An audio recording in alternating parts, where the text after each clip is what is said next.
Alright, hear me out. Classroom of the Elite anime seasons 1 to 3 isn't as bad as people make it out to be. Well, not all of the animations are good, and the arts are meh at times, but you get my point. What's up, TFM Nation? What's up, everyone? We're back with another Classroom of the Elite video. This time, I'm doing a video essay.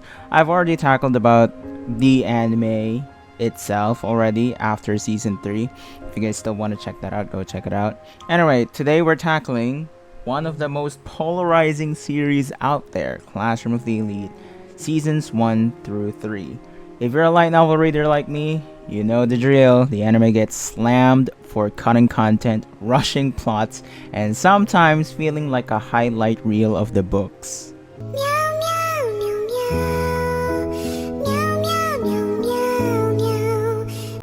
But here's the thing, I'm here to argue it's not as bad as the pitchfork wielding fans make it out to be.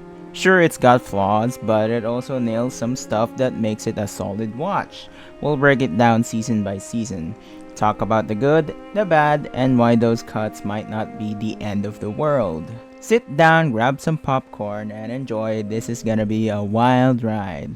Classroom of the Elite, or Youkoso Jitsuryoku Shijou Shugi no教室へ, or YouZitsu, YouJitsu, COTE, if you're, feeling fancy. Youkoso Jitsuryoku Shijou Shugi no教室へ. Okay, the literal translation of that is welcome to the Classroom of the Elite.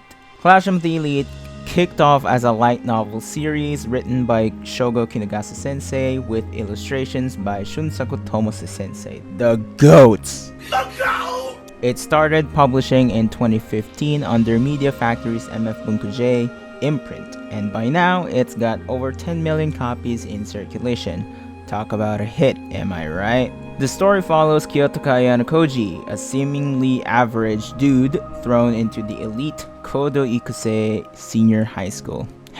Well, that's literally not the name of what you guys know as it is now, because we call it the Tokyo Metropolitan Advanced Nurturing High School. So let's go with that. ANHS if you want it that way. Alright, anyway. This is where students are ranked by classes A through D, and points mean everything from luxuries to your future. It's a psychological thriller mixed with school drama, full of mind games, betrayals, and the classic who's manipulating who vibe. The anime adaptation comes from Studio Lerche, known for stuff like Assassination Classroom and Astra Lost in Space series, that blend action, mystery, and character intrigue. Directing duties, well, season 1 was helmed by Seiji Kishi and Hiroyuki Hashimoto as directors. Both are veterans in the industry. Kishi has done Angel Beats, if you know what that is, and Yuki Yuna is a hero, also Assassination Classroom. So he knows how to handle emotional beats and twists. For seasons 2 and 3, Yoshihito Nishoji took the reins as director, with Kishi, Seiji, and Hiroyuki Hashimoto stepping up as chief directors to oversee the vision. This shift might explain why later seasons feel a bit more polished or a bit more off in animation, but we'll get to that. Production-wise, it's got solid credits. Character designs by Kazuaki Morita stay consistent across all seasons, giving everyone that sharp, expressive look. Well, listen, it's not the character designer's fault that some of them are off in the anime, okay? Just defending the character designer here. Music evolves too. Ryo Takahashi handled season 1's score, the iconic. Then, Masaru Yokoyama and Kana Hashiguchi jumped in for season 2 and 3.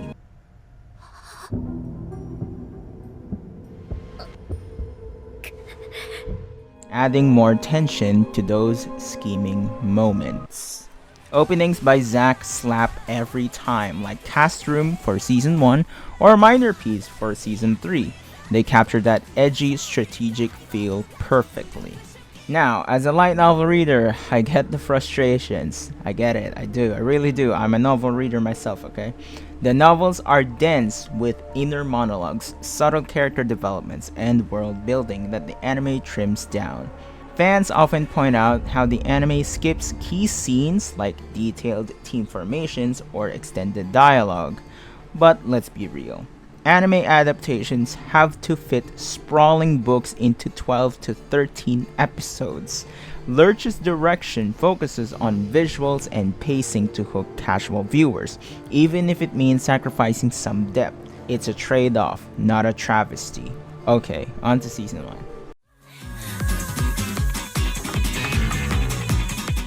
Season 1 aired back in July 2017 with 12 episodes covering the first 3 light novel volumes, plus a fanservice heavy episode 7 adapted from volume 4.5.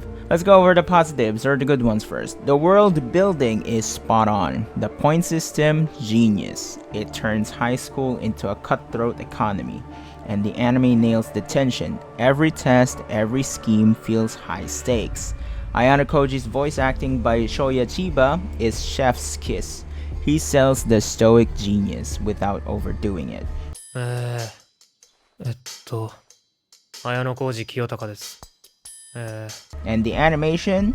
Lerche's style shines in those fluid action bits, like the island survival arc. It's clear and dynamic, making the mind games pop visually. But negatives? Oh boy. Here we go. As light novel fans know, the anime rushes through arcs, skipping monologues that reveal Ayanokouji's true cunning. In the books, he's more calculated and less edgy, brooding guy, as most of us make him out to be. They switch up character focuses. Kei Kurizawa gets barely any spotlight in season 1, which made fans furious because her arc shines later in the books, but the anime teases others, like Horikita, more heavily, okay? Listen, I'm here to defend Suzune Horikita. She is the main focus in season 1, okay? Not Kei Kurizawa. So I really don't get the frustrations and the madness of these fans. That episode 7 pull scene from volume 4.5, it feels out of place and tacked on for fan service, infuriating source readers who wanted more faithful adaptation. Pacing is solid compared to later seasons, since it's only 3 main volumes, but still, some side characters like Hirata or Kushida feel underdeveloped without book context. Still, it's not trash. Reviews praise the scheming as incredible, and the blend of drama and high school vibes as refreshing. If you're new to the series, it hooks you fast. As a light novel reader, I groaned at cuts in the later seasons of the anime, like the Zodiac exam details. Oh wait, that's not the Zodiac exam details, am I right? It's now called the Planet exam. But why? Yeah, fantastic.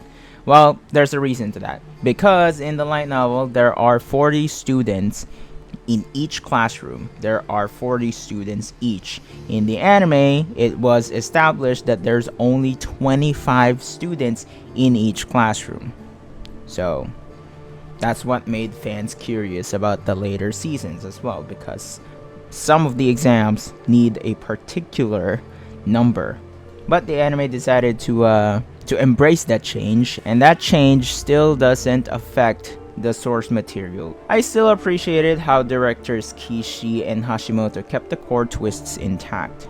It sets up the class warfare theme without spoiling too much, and honestly, it's entertaining popcorn anime. Because if it weren't for that anime, I wouldn't be a source material reader. Believe it or not, if you saw my season 1 reaction, you know, then you know. If it bombed this hard, we wouldn't have gotten seasons 2 and 3. And that is 5 years later, season 2 dropped. In July of 2022, with 13 episodes adapting volumes 4, 5, 6, 7, and 7.5. Wow! Under Nishoji's direction, it steps up. Let's go with the good ones first, or the positive ones. Better animation consistency in some areas, especially in fights and expressions. Those close-ups during interrogations, chilling, obviously, because the story steps up as well. Character development shines more. We see Ayanokouji's manipulations deepen. Kei's arc gets the focus it deserves with her bullying and growth, like Ryuen's rivalry get real weight. The music amps up the suspense and it builds on season 1 without retconning. Negatives though, oh god. Oh shit, here we go again. Pacing is horrendous compared to season 1. Cramming 5 volumes into 13 episodes leads to rushed arcs and skipped details. Light novel readers miss detailed dialogues, like full team makings or extended monologues that flesh out motivations. Some arcs, like the sports festival, get truncated, making events feel rushed compared to the book's entire volume dedication. Truncated means shortened, in simple terms, okay? And the writing can come off pretentious, with over-the-top monologues that scream, "Oh, look how smart we are!" Yeah, okay. On top of that, animation quality took a hit due to outsourcing. Studio Lerche farmed out work to other studios for several episodes, most notably episode 2, where fans noticed a major dip, like weird walking animations and inconsistent character models. This outsourcing extended to other episodes like episodes 4 and 5, and what's even worse, even the school sports festival in episode 6, where a viral frame showed sloppy layering errors. Oh, for God's sake, I can't honestly. Making the whole thing look amateurish. Fans were furious, calling it a red flag for Lerche not animating half the show themselves, which diluted the visual polish and made some scenes feel cheap. But give it credit to where it's due, outsourcing is common in the anime industry to meet tight schedules, and while it hurt quality here, the core story still shines through. It's more faithful in spirit to Kei's development, which fans appreciated after her season 1 snub. The directors balance action and intrigue better. Reviews note the tightly written story and corruption undercurrent as strengths, even if the rush and visual slips hurt depth. As someone who has read ahead, I get why they cut it. Light novel volumes are monologue heavy, and anime needs to move. It keeps the essence, that thrill of outsmarting everyone. Not perfect, but an upgrade in character focus, despite the production hiccups. 1 year and a half later, another 13 episodes starting from January 2024, covering volumes 8, 9, 10, 11, and 11.5. 5 volumes again. Not this again. Nishoji directed again, with Seiji Kishi and Hashimoto Hiroyuki overseeing it again as chief directors.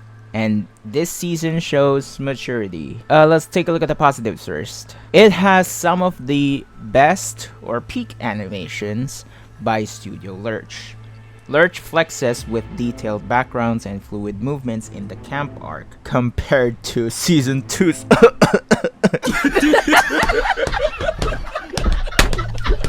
themes of meritocracy and manipulation deepen, with standout episodes on class alliances.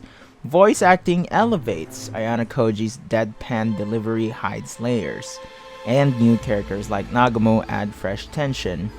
Though it's not as good as the light novel, but it adds more layer to his character for the next season. Now let's jump right into the downsides of season 3, or the bad ones.